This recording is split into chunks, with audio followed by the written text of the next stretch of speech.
top tips.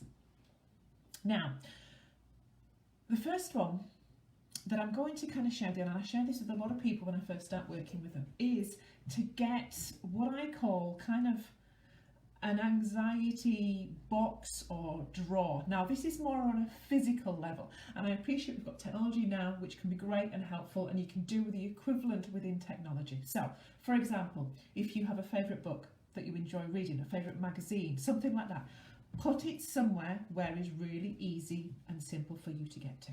If you have favourite CD, favourite DVD, again, put them in places where you have everything together, everything in one place, so it's easily accessible.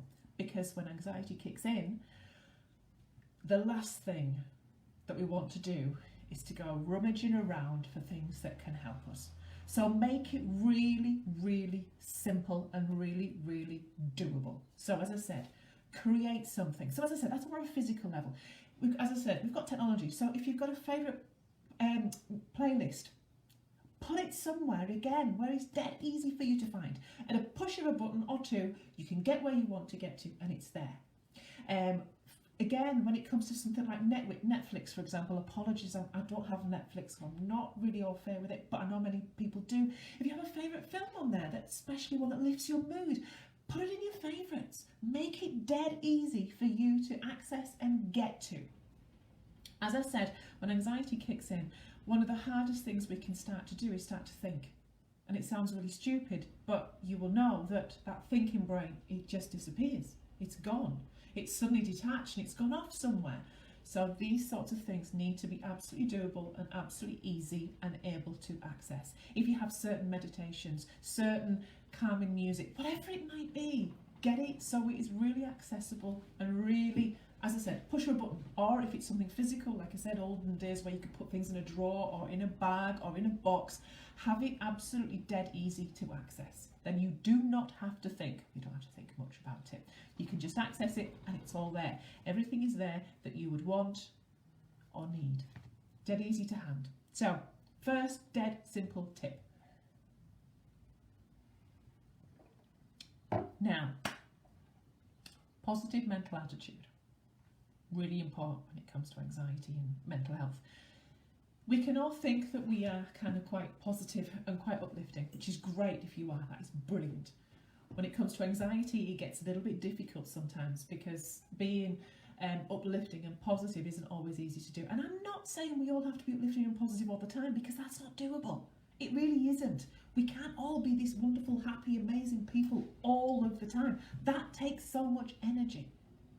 But what we can do is think about our thoughts, for example. What are you thinking? What are your thoughts? You know, are you one of those people that comes down the stairs in the morning and goes, oh, it's raining again? Well, if you are, stop it. It's not helping. You know, it's raining. Yes, it's raining. Okay, it's raining. It feeds the grass, the plants, the trees, whatever it might be. So be aware of your thoughts and be aware of what you're verbalizing and telling people as well. Because if you're whinging and complaining about things all the time, what message are you sending to yourself? You're not exactly sending yourself a real positive, uplifting message. You're not doing that. And that really isn't very helpful at all. Sorry, I'm just looking down for a moment because my phone's gone off and I just want to keep an eye on any comments that might appear. So yes, be aware of your thoughts. Thoughts, oh, what is it? We have 50 to 70,000 thoughts a day. And please don't get me wrong. We can't expect all of them to be positive. That's not doable. We're human beings. We live life. Stress has its ups, its downs, its twists and its turns. It's part of life. However, what we can do is the negative thoughts, we can allow them to come, we can allow them to go. Come in one way, go out the other way. The only people out there that can stop negative thoughts or can clear their mind completely are monks. And they have trained for many, many years to do this. Unless you've done some training as well. But generally speaking, they are the only people that can truly clear their minds. We, as I said, have all these thoughts a day. Let them come, let them go. That's a lot easier than trying to stop them coming in the first place. For example, if I said to you, don't think of a pink elephant. brain is wired, you've got to think about that pink elephant to not think about the pink elephant. Yes, sounds stupid, but it's true. So, allow your thoughts to come, but allow them to go again. Acknowledge it. Yes, it's a negative thought, but I'm going to let it go. It's not important to me at the moment. I can let it go. Now, be aware of your language as well. And the prime example, and forgive me for this example, but I think it's an absolute perfect example of people out there that go, I don't want to be fat. Okay, so what their actual brain is picking up on is those last two words. And those last two words are be fat. So be very careful with your language, what you're saying and what you're thinking and what you're putting out there to the world. What you want to do is you want to be slim, you want to be fit, you want to be healthy, you want to be well, you want to be a size X, Y, Z, whatever it might be. But make sure you're putting the positive message out there. The positive, the law of attraction, what you put out there you gain back. If you put positivity out there, you'll get positivity back. So put positivity out there. Make sure you are asking for what you want, not what you don't want. And also, it's okay to have a bad day. Please, it is absolutely okay to have a bad day. We all have bad days. It's okay to have a bad hour, a bad minute, a bad day. It's absolutely fine, a bad week. We all have pants days at times, and it's absolutely okay. And part of that is to go, this is transient. Nothing stays the same. Nothing stays the same. It will change, and you will move forward, and you will get through to the other side of it. So, as I said, with positive sort of mental attitude, it's keeping your thoughts as positive as you can. No, they aren't all going to be positive, but let the ones go. Let them come and let them go that aren't positive. They will not serve you. Think about the way you talk, what you're saying to yourself, what you're saying to the people around you. Keep it as positive as you can. If you need to have a whinge, not a problem. God, we all have a vent now and again. It's great to get it off your chest. Get it off your chest and move on. Do not wallow in it. Get it out there, get it sorted, get it done, move on. Because wallowing in it is you're just reliving whatever the yuck is over and over and again. That's not helpful. Now, another tip as well to do with sort of, in a sense, with this positive mental attitude is to think about your posture. Now, if your posture is a bit, what message are you sending to your body? You know, think about yourself slumped over on your desk, for example, and just not done. So, it's a bad day. Everything's going a nightmare. Or you get in the car and you're like, slumped over. You need to get yourself home, and it's like, Think about the message that you're sending your body, your mind, your brain. Every part of you is going, oh my God, she's terrible today, or he's terrible today. Oh my God, it's a nightmare. Sit up, open your shoulders, smile more. Sounds really stupid and really simple, but good God me, if you sat there now listening to this, just sit up in your chair. Sit up, open your chest and smile. And what you're doing is you are literally telling every cell in your body that, yeah, I'm all right. I can do this. I can get through this. And as I said, I know it sounds really simple, but try it. Next time you're feeling a bit have a look at your posture and see what it's doing. And just change it. I'm not saying it's going to be a miracle cure, but at the end of the day, you are then sending as I said, your brain, your mind, your body, every cell in your body that, I'm all right. I'm on this. I can do it. So as I said, those are all bits and bobs around our positivity, our mental attitude, all that kind of a thing around that. I'm sorry, I'm just keeping around the time as well. It's scooting away really quickly on me. So, those are some sort of really basic tips that you can be aware of day to day. Now, some more specific things that can be really helpful, particularly for anxiety. So, if you're feeling anxious, what I want you to do is I want you to take a moment to stop or pause. Whatever it is you're doing, just take that moment. And I literally want you to do the rule of 3. It's dead simple. Rule of 3. 3 things that you can see, 3 things that you can hear, and 3 things that you can move. So, wherever you are, whether you're sat in your office at work, or you're at home somewhere, or you're out and about, maybe doing a bit of shopping and that anxiety is starting to creep in a bit, and okay, what 3 things can I see? Well, if you're in a shopping centre, for example, it might be something to do with food bits and bobs. It might be people walking around. It might be a particular, I don't know, what am I trying to think of? Advert that might be hanging from a ceiling or something like that. Pick 3 things that you can see. Then I want you to pick 3 things that you can hear. And again, this time of year, if you're in a shop or a shopping centre or something like that, could be the music, could be Christmas music going on in the background. There could be somebody talking somewhere. There could be the hum of some sort of piece of equipment or something going on. If you're outside, it could be literally just allowing yourself to listen to those 3 things of nature. What you can hear, bird song maybe, trees rustling, maybe not as much now because obviously I think the majority of the trees, I'm just looking at the tree outside, yeah, the majority of them haven't got leaves on them so much. But if you're walking through leaves, can you hear them under your feet? You know, there's always things that you can look for. And again, yeah, 3 things you can move. So if you're sat, move your fingers, wiggle your toes, give your back a little bit of a twist around, move your head, stretch it out a bit. 3 things you can move. If you're out walking, you're already walking, you've got 1 thing. But as you're walking along, swing your arms, get your arms going with you. And it becomes really, really simple because it's only 3 things you've got to remember. 3 things you can hear, 3 things you can see, 3 things you can move. And it doesn't matter what order you do it in. It doesn't matter at all. But you repeat it over again. So you go back to the beginning and you find 3 more things that you can see, 3 more things that you can hear, 3 more things that you can move. And what you are doing literally in those moments is actually bringing yourself into that moment. And the thing with anxiety is said to be living in the future. Thanks, Stephanie. Just checking in on comments here. Anxiety is said to be living in the future. Depression is living in the past. What we actually need to be is in the present moment. And that's what this rule of 3 does. It brings us right into the present. And as I said, using 3 simple things. If you have any comments, as I'm going through this, whether you're watching live or whether you're watching on replay. By the way, if you're watching on replay, just give me a hashtag replay if you don't mind. If you are watching on replay and you've got any bits and bobs you can add into there, feel free to. And whether that's a question or whether it's a tip or something that you've used, add it in there. Let's help each other out within this.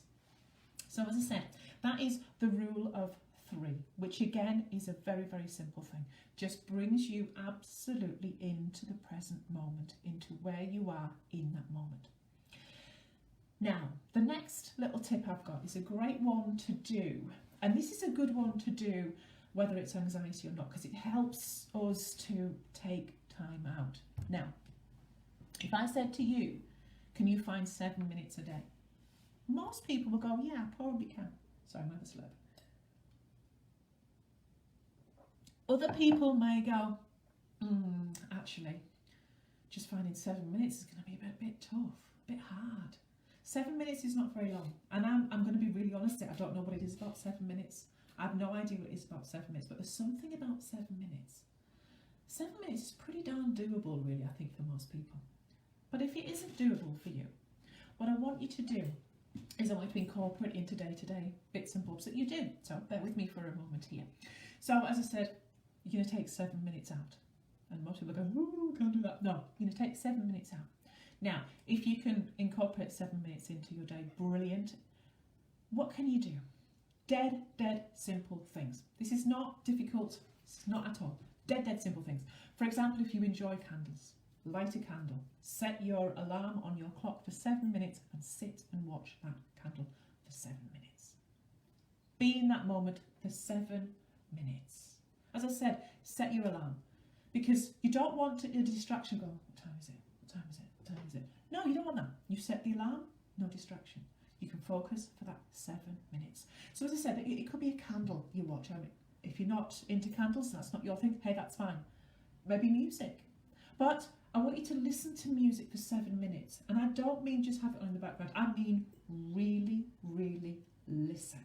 Listen to the song, listen to the beat, listen to the words, listen to everything about it. And you might actually be surprised that you pick up things that you've never actually noticed before. So absolutely allow yourself that 7 minutes to just listen. I mean, come on, it's what, maybe two songs maybe. Hey, it's pretty damn doable. Or if you like watching listening to something like Meatloaf, that could be just the one, because he has long songs. But anyway, listen to music, 7 minutes. So, if you go out for a walk, I want you to spend 7 minutes of that walk literally allowing yourself to be aware of everything you can hear, see and move. Just as we said before, bringing that one into it. Bringing yourself back into the moment. Again, it's part and parcel of being present, but it also trains your brain to go, we can spend so long up here that we forget what it's like to be here. And if we can pull ourselves down to here, and hey, rock on. So, as I said, you might go 7 minutes. I'm going to struggle to do 7 minutes. Let's incorporate into day-to-day life. Now, the best example I give for this one is making a cup of tea. Apologies if you don't like tea. It doesn't have to be a cup of tea. But I use this as an example because you can incorporate it into day-to-day bits and bobs. So, you've decided you're going to have your cup of tea. You pop downstairs, or I say downstairs because I'm in the office and I have to do pop downstairs to make myself a cup of tea. So, you pop into the kitchen, I should maybe say. Now, you've set your alarm again for 7 minutes. You pop into the kitchen and you fill the kettle with water. And I want you to listen. I want you to feel the weight of the kettle as it gets heavier. I want you to listen as you hear the water going in, the rush as it goes in. I want you to pop it on, plug it in, click the button. I want you to hear it all. I want you to be aware. I don't want you to do it on automatic pilot because that's what we do. I want you to be aware of everything that you do. And you listen to the kettle boiling. You maybe get yourself your favourite mug or your favourite cup, whatever it would be. You put it down and you feel the coolness of that cup. You can see the steam as it's coming out of the kettle. All that sort of thing. Be absolutely aware of what you're doing and what's going on in that moment. Sorry, someone's tickling. And then, tea bag. Or if you do pop a tea, hey, that's fine. But you get your tea bag, you pop it in. Maybe even smell it. Use your senses. Use every one of them. Senses are amazing and fantastic for bringing us right into the moment. So you pop the tea bag, yes, in your cup. Kettle's just about to boil and you're listening. And you can hear it as it clicks, as it turns off. And yes, you do, you lift it and you feel the weight again. And you pour it in. And as you're pouring it in, you watch the steam as it comes out. And tea for me is all about colour. You watch it. You maybe have your spoons, you're stirring it. Again, be aware of every bit you do. You might be able to smell it, feel the steam. If you add milk, then you can add the milk. And as I say, it's often about colour for me. So watching it as it changes colour to get it at just the right strength for you. And again, you're part of this. You're watching. This is all part of that 7 minutes.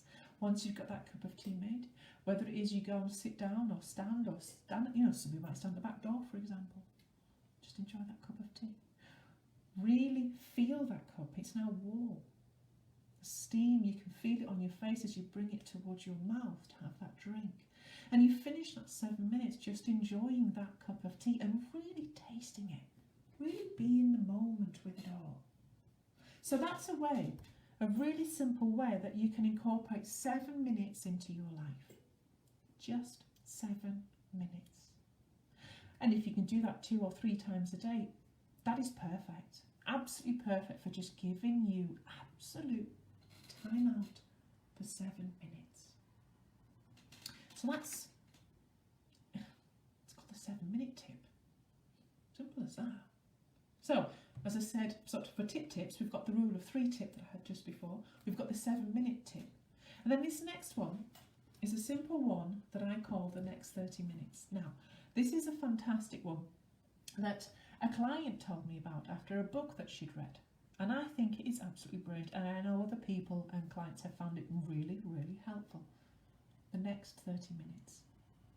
Simple as that. Simple as that. You think about what you have to do for the next 30 minutes. If 30 minutes is too long, pull it back to 20 minutes or maybe even 15, whatever works for you, whatever is helpful for you. But the next 30 minutes. What do I need to do to get myself through the next 30 minutes? As I said before, anxiety is living in the future. What if I don't do this? What if I don't do that? What if I can't get there? What if oh, brain, phew, it's off in the future. the next 30 minutes. That's often what's important. What do I need to do to get myself through the next 30 minutes? If it's in the morning, what do I need to do for the next 30 minutes to get myself out that door so I can get to work? Whether it's sort the kids out, whether it's just yourself, or whatever it might be. What do I have to do for the next 30 minutes? And then after that, simply the next 30 minutes after that. And then again, 30 minutes after that. So if you've got a day that's filled with busyness, and as we know, Christmas is coming up, and our days can be absolutely filled and chock-a-block full of, whether it's shopping, whether it's sorting the kids out, whether it's going visiting, whether it's some sort of celebration party, whatever it might be. But it can often be a lot more chock or full of things, or even like pantomimes, Christmas fairs, all that sort of thing. It all kind of mounts into that calendar. So pull yourself back a moment. What do I need to do for the next 30 minutes so that I can get to there? What is it that I can get to there? The next 30 minutes so I can get to that step, that step. It just absolutely chunks your day right down and will hopefully make it a lot more manageable and doable for you. So those are some really simple tips. I will continue to add more into the group. I have a couple of audios that I have done for belly breathing and another one that helps to be present. I will add them into the group as well. I'm going to be rude for a second and just have a look at my phone and just see any comments before we kind of get a... Yeah, absolutely, Stephanie. Yeah, the average song, it is around 4 minutes. You know, I was thinking sort of 3 to 4 minutes. You're dead right. So 2 songs, and you've definitely done that 7 minutes thing. Absolutely. Yes, the Pomodoro method. Absolutely. I'd never heard of that until a lot more recently, and it was part of a group that I'm in, and they do Pomodoro sessions. Well, they did. They've actually adjusted things a bit more now, where you literally just go on to a Zoom call and spend 30 minutes, an hour, or however long it might be in that call doing whatever work that you've decided to do. And I think it's a brilliant idea. And I've seen a lot more people kind of tagging into that and doing it. But yeah, exactly. Yeah, lovely, lovely. Yeah, no, I like that, Stephanie. Yes, I caught myself whinging this morning with my special person. Yeah, and it is, we're all very good at being negative Nellies. And the reason that we're very good at being negative Nellies, as terrible as that sounds, is because our brains are negatively hardwired. And we think, oh, what's that all about? But when we think about our brains, and the odd brain is often the part of the brain that I talk a lot about. I'm not going to go into the ins and outs of that today. But basically, when we look at survival, and if we go back, way back to sort of caveman type times when kind of human race sort of was starting to come into being, for example, you know, however you want to look at it, not very good at history, but you know what I mean, then we had to be negatively hardwired because we had to be very aware of what was going on around us. You know, caveman, for example, is off out hunting, and he has to be absolutely on it in that moment. Because A, he's looking for food for survival, but B, there's a strong possibility he could be food as well. So our brains are negatively hardwired to keep us alive, to look out for danger. So it has its uses, and it is definitely there and definitely helpful in that situation. But we've just got to be careful that we don't become, negative Nellies. And it's true, because we can get stuck in that wallow of and life. And as I said, having a whinge, having a vent can be really, really helpful because it gets it off our chest. It gets it out there. And as the saying goes, a problem shared is a problem halved. And if you think about that energy, when you do have that vent and you do get it off your chest and you just feel a little bit lighter because you've had a good whinge about something, it's fine, it's okay. But as I said, it's a bit of a different kettle of fish if you wallow in it. That's not what I want you to do. Get it off your chest, get it over and done with, and move on. Something that I think, something that I kind of noticed a bit within lockdown. And when we went into lockdown, it was obviously quite a shock to people because suddenly we were out and about, suddenly we couldn't go anywhere. And I think that as well within that, we lost that ability to just have a bit of a vent with people throughout the day. So for example, you know, when my kids were particularly small and I was dropping them off at primary school, and let's say for example it took me half an hour to get out the door, you know, over exaggerating of course, but they were messing on trying to get shoes. You go, wouldn't put his shoes on. Oh my God, he wouldn't put his shoes. You know, you have that little bit of a vent to another mum that's there, and they go, oh my God, yeah, I know, they couldn't find their bag this morning, they're reading, you know, and you kind of have that ability to get it on, and you vent and you move on. It's done and dusted. And you know, people will get that in a work environment as well. They'll go and have a bit whinge about, oh God, I couldn't believe the kettle died this morning. Would you believe it? Oh, what was the coffee in it? And again, it gets stuff on my chest. And these little kind of vents throughout the day, again, as long as it's just vented and moved on and no wallowing, then it gets it off our chest and we can move on from it. But I think within lockdown, we didn't have as much of the ability to do that. So those little vents that we would have throughout the day, they didn't kind of happen. To kind of hang on to them a little bit more, especially when we're living very close with some sort of family, for example, and maybe family's annoying us. We can't vent, because then we're possibly going to end up hurting someone's feelings, and that's not what we want to do. So, anyway, I've prattled on.